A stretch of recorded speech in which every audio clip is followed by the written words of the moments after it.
नमस्ते। आस्था और आहार में आप सभी का स्वागत है। और आज मैं बच्चों के लिए और बड़ों के लिए दोनों के लिए बहुत अच्छा टिप्स लेके आई हूँ।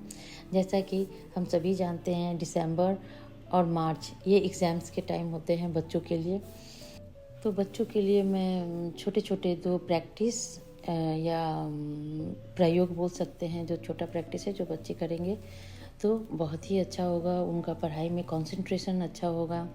और कभी कभी पढ़ते पढ़ते बच्चे ऑफ बीट हो जाते हैं, तो उसमें भी बच्चों के लिए ये हेल्पफुल है।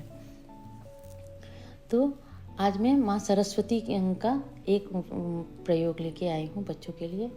उसमें सिर्फ एक मंत्र है जो बच्चों को प्रैक्टिस करना है बच्चों को। तो मंत्र है ओम ऐं सरस्वते नमः। ओम ऐं सरस्वते नमः। ये बहुत ही छोटा सा मंत्र है, पर बहुत ही ज़्यादा प्रभावशाली मंत्र है। इस मंत्र का जाप बच्चे मन ही मन थोड़ी देर माँ सरस्वती की फ़ोटो के सामने या मूर्ति के सामने बैठ के कर सकते हैं। और इसको करने के लिए मेथड है कि वाइट या येलो कलर का कोई भी वस्त्र पहन के फिर माता को भोग में सफ़ेद या पीले भोग लगा सकते हैं, या तो केसर का खीर या फिर दही या मिश्री, कुछ भी भोग लगाएं। लाल और पीले फूल का ही प्रयोग करें, माता को चढ़ाएं और फिर थोड़ी देर 5 मिनट आंख बंद करके बस इसका जाप करना है। बच्चों को ये अभी हैबिट में डाल दें। अभी एग्ज़ाम्स आने वाले हैं तो उनके लिए कंसंट्रेशन में ये बहुत ही मदद करेगा। और प्लस उनका जो पढ़ने का मन नहीं होता है, ऑफ बीट हो जाते हैं, तो उसमें भी उनको ये बहुत लाभदायक है। और फिर एक दूसरा है जो एक दोहे के रूप में है, बहुत ही ईजी है ये। विद्या दे माँ सरस्वती सब सुखों की मूल, दुष्टों से रक्षा करती हाथ में लिए त्रिशूल। ये बहुत ही ईजिली है, बच्चे फटाफट इसको लर्न भी कर लेंगे। और इसको करें, इसको करने से बहुत कंसंट्रेशन में तो डेफिनेटली असर आएगा और बच्चों की पढ़ने की भी इच्छा होगी। और साथ साथ हम स्पिरिचुअल प्रैक्टिसेस भी बच्चे सीख जाएंगे बचपन से कि कैसे हमें पढ़ाई के साथ साथ अपने कर्म के साथ साथ कुछ स्पिरिचुअल प्रैक्टिसेस को भी लेके चलना है। मंत्र कर रहे हैं इसका मतलब ये नहीं है कि पढ़ाई करने की आवश्यकता नहीं है। पढ़ाई भी आपको उतना ही करना पड़ेगा जितना आप कर रहे हैं। Only thing is this will help you to make your concentration better. Concentration भी बेटर होगा और एक लैक ऑफ कॉन्फिडेंस हो जाता है बच्चों को एग्ज़ाम्स के दौरान, वो कॉन्फिडेंस भी बिल्डअप होगा। बच्चों के लिए एक छोटा सा है, स्टोरी रूप में है, जो बच्चों को अच्छा लगेगा और बच्चे समझेंगे भी। ये देवी पुराण से लिया गया है। कहते हैं माँ सरस्वती की पूजा पहली बार भगवान श्री कृष्ण ने किया था। माँ सरस्वती परमात्मा की वाणी, बुद्धि, विद्या तथा ज्ञान की अधिष्ठात्री हैं। सभी विद्याओं की विग्रह रूप हैं। देवी भागवत के अनुसार सबसे पहले भगवान श्री कृष्ण ने उनकी सर्वप्रथम पूजा की थी। उन्होंने कहा, हे सुंदरी, प्रत्येक ब्रह्मांड में माघ शुक्ल पंचमी तिथि को विद्या आरंभ के समय मनुष्य, योगी, देवता, सिद्ध आदि से लेकर प्रलय के अंत तक प्रत्येक कल्प में आपकी भक्ति पूर्वक पूजा करेंगे। आपकी कृपा से मूर्ख भी विद्वान हो जाता है।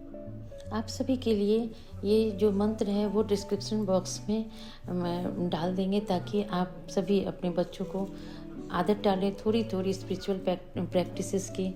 और अभी उनको कंसंट्रेशन का और कॉन्फिडेंस दोनों का बहुत ही ज़्यादा ज़रूरत होता है। तो प्लीज़ घर के जितने भी बड़े हैं बच्चों को इंस्पायर करें ये सारी अच्छी हैबिट्स के लिए। अब ये दूसरा मेथड बड़ों के लिए है। ये त्रिपुरा रहस्य लिया गया है। इसे कोई भी अपनी लाइफ में अपना सकते हैं और अपनी मेधा शक्ति को बढ़ा सकते हैं। ये त्रिपुरा रहस्य लिया गया है। यहाँ पे भगवान परशुराम दत्तात्रेय से पूछते हैं कि हे दत्तगुरु, गायत्री के बीज के अंगों के साथ शेषोभित देवी कौन है और एक कौन सी स्तुति से प्रसन्न होती हैं? भगवान दत्तात्रेय कहते हैं, वह वाग रूपी त्रिपुरेश्वरी जिस प्रकार ब्रह्मा, विष्णु आदि मुख्य देवगण द्वारा स्तुति की गई है, वह तुझसे कहूँगा। स्तुति इस प्रकार है, मेधा, वाणी, भारती, श्री विद्या, माता, सरस्वती, ब्राह्मी, माया, वर्णमयी, रचना, प्रसारवती, परा, आदिशक्ति, कृतिरूपा, अच्युता, विकल्प सहिता, निर्विकल्पा, अजा, कला, नादमयी, क्रिया, कालशक्ति, सर्वरूपा, शिवा, श्रुति और अनुत्तरा। ये माता के 24 नाम हैं। ब्रह्मा आदि देवताओं द्वारा स्तुति सुन माँ प्रसन्न हो बोली कि हे विधि प्रमुख देववृंद, तुम अपनी अभिलाषित प्रतिष्ठा प्राप्त करने वाले मेरे वचन को सुनो। तुम लोगों ने मेरी श्रेष्ठ स्तुति की है, उस स्रोत से मैं अत्यंत प्रसन्न हूँ। यह अत्यंत रहस्यपूर्ण, अर्थ से परिपूर्ण, मातृका वर्णों से रचित है। इसकी सब और मातृका स्तुति नाम से विश्व में प्रसिद्धि होगी। जो इसका तीनों संध्या में पठन करता है, यानी 3 टाइम्स, या इसका अभ्यास करता है, वह कभी भी विद्या से विहीन नहीं होता। वह अपनी विद्या में बृहस्पति के समान होगा। शास्त्रों में सार गर्भित विवादों में विजय लाभ करेगा। तुम लोगों ने जिस 24 नामों का पाठ किया है, उसका जो व्यक्ति प्रतिदिन तीनों काल 24 बार पाठ करता है, उसको प्रतिदिन 1000 श्लोक कंठस्थ करने की धारणा शक्ति प्राप्त हो जाती है। उस व्यक्ति की बुद्धि अत्यंत कुशाग्र और तेज हो जाती है। ये अत्यंत ही गोपनीय है और इसे मैं गुरु कृपा से आप सभी लोगों से मैं साझा कर रही हूँ। उम्मीद है आप इसे अपना के बड़े और बच्चे माँ सरस्वती के मंत्र को अपना के अपनी लाइफ को और भी बेटर बनाएंगे। और उम्मीद करती हूँ मेरा ये वीडियो आप सभी को अच्छा लगा हो, तो प्लीज़ लाइक सब्सक्राइब जरूर करें और बेल आइकन दबाएं ताकि मेरी कोई भी वीडियो आए तो आपको नोटिफिकेशन मिल सके। नमः शिवाय।